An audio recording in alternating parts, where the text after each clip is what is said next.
Hello guys, welcome back to my channel.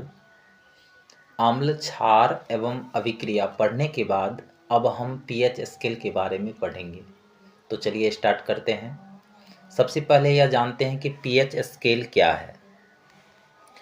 PH scale के बारे में तो पीएच स्केल से पहले हम जानते हैं कि साधारण सूचक द्वारा अम्ल तथा क्षार की पहचान तो हो जाती है, लेकिन अम्ल या क्षार कितने स्ट्रॉन्ग हैं इसका पता लगाने के लिए पीएच स्केल का उपयोग किया जाता है। तो पीएच का पहला अक्षर पी है, जिसको हम कहते हैं पुष्पांश। ठीक है। अब पुष्पांश अर्थात पोंटेज एक जर्मन शब्द है जिसका अर्थ होता है शक्ति अर्थात पावर। तो पीएच का फुल फॉर्म हुआ पावर ऑफ हाइड्रोजन या पोटेंशियल ऑफ हाइड्रोजन। यानी बिलियन में हाइड्रोजन H+ आयन की शक्ति कितनी है, इनका पता लगाने के लिए पीएच मापदंड का उपयोग किया जाता है। और किसी भी बिलियन में अम्लीय शक्ति अर्थात स्ट्रॉन्ग एसिड की उपस्थिति H+ आयन पर निर्भर करती है। H+ आयन के निर्धारण के लिए सोरेनसन ने 1909 में एक स्केल दिया जिसे पीएच स्केल कहा जाता है। पीएच स्केल क्या है? तो 2 बिलियनों में अम्लीय अथवा क्षारीय की वास्तविक मात्रा को ज्ञात करने के लिए जिस स्केल की सहायता ली जाती है उसे हम पीएच स्केल कहते हैं।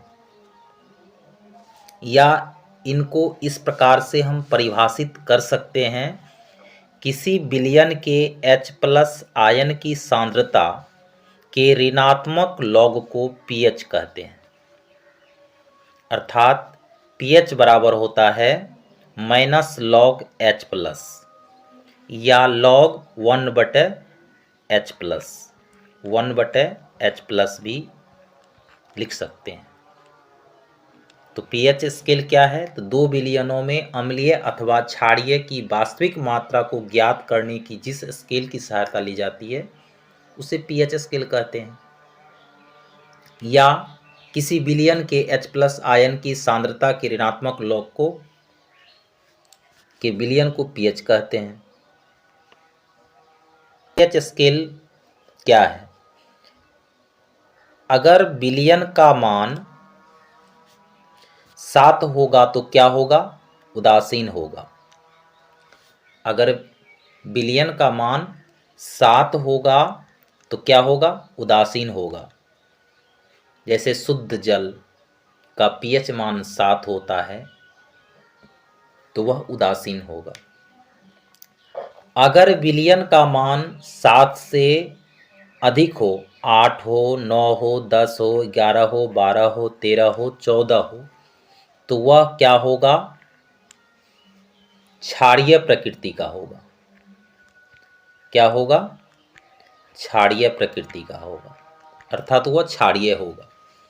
अगर बिलियन का मान 7 से कम हो, अर्थात 6 आए, 5 आए, 4, 3, 2, 1, तो वह क्या होगा? अम्लीय प्रकृति का होगा।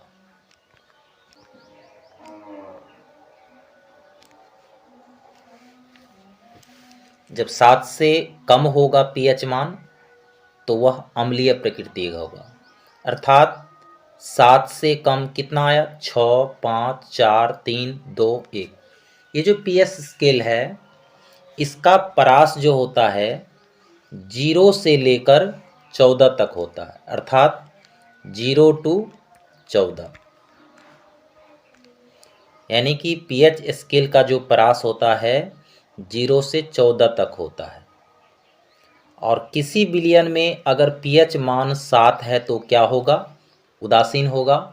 7 से अधिक होगा तो क्या होगा? क्षारीय होगा। 7 से कम होगा तो क्या होगा? अम्लीय होगा।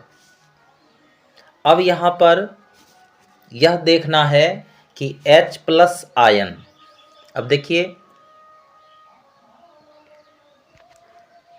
चलिए आगे की तरफ समझते हैं। अब देखिए H+ आयन अम्ल में क्या होता है? H+ आयन होता है। और क्षार में क्या होता है? OH आयन होता है। ठीक है, तो H+ आयन की जब वृद्धि होगी तो वह क्या होगा? अम्लीय होगा। और OH आयन की जब वृद्धि होगी, बढ़ती हुई OH आयन, तो वह क्षारीय प्रकृति का होगा। तो ज्यों-ज्यों अम्ल का मान अर्थात H+ का मान घटता जाएगा, जैसे मान के चलिए कि किसी का pH मान 6 है तो अम्लीय होगा, है नहीं? अगर किसी का मान pH 5 है तो और अधिक अम्लीय होगा। अगर 4 है तो और अधिक अम्लीय होगा। 3 है तो और अधिक अम्लीय होगा। 2 है तो और अधिक अम्लीय होगा। अर्थात H+ आयन की ज्यों-ज्यों बढ़ोतरी होती है त्यों-त्यों अम्ल का मान बढ़ता अर्थात स्ट्रॉन्ग एसिड बनता जाता है। और OH आयन की जैसे ही बढ़ोतरी होगी तो वह क्षारीय होगा। तो वही है कि बढ़ती हुई क्षारकीय प्रकृति हुई क्योंकि OH आयन की वृद्धि हुई और H+ आयन की सांद्रता में कमी हुई। तो H+ आयन की अगर सांद्रता में वृद्धि होगी तो उनका अम्लीय मान क्या होगा? बढ़ेगा। और H+ आयन की सांद्रता में अगर कमी हुई तो क्या होगा? अम्लीय मान घटता जाता है। तो इस प्रकार यदि किसी विलयन का मान 7 से कम होगा तो वह अम्लीय विलयन होगा। यदि किसी विलयन का मान 7 से अधिक होगा तो वह क्या होगा? क्षारकीय विलयन होगा। यदि अधिक संख्या में H+ आयन उत्पन्न करने वाले जो एसिड होते हैं, अम्ल होते हैं, वह प्रबल अम्ल कहलाते हैं। और जबकि कम H+ आयन उत्पन्न करने वाले अम्ल क्या होते हैं? दुर्बल अम्ल कहलाते हैं। तो आगे वाले वीडियो में हम पढ़ेंगे दैनिक जीवन में pH का महत्व। तो आज के वीडियो में बस इतना ही। मुझे उम्मीद है कि ये वीडियो आपको अच्छी लगी होगी। ऐसे और वीडियो के लिए चैनल को सब्सक्राइब कीजिए। धन्यवाद।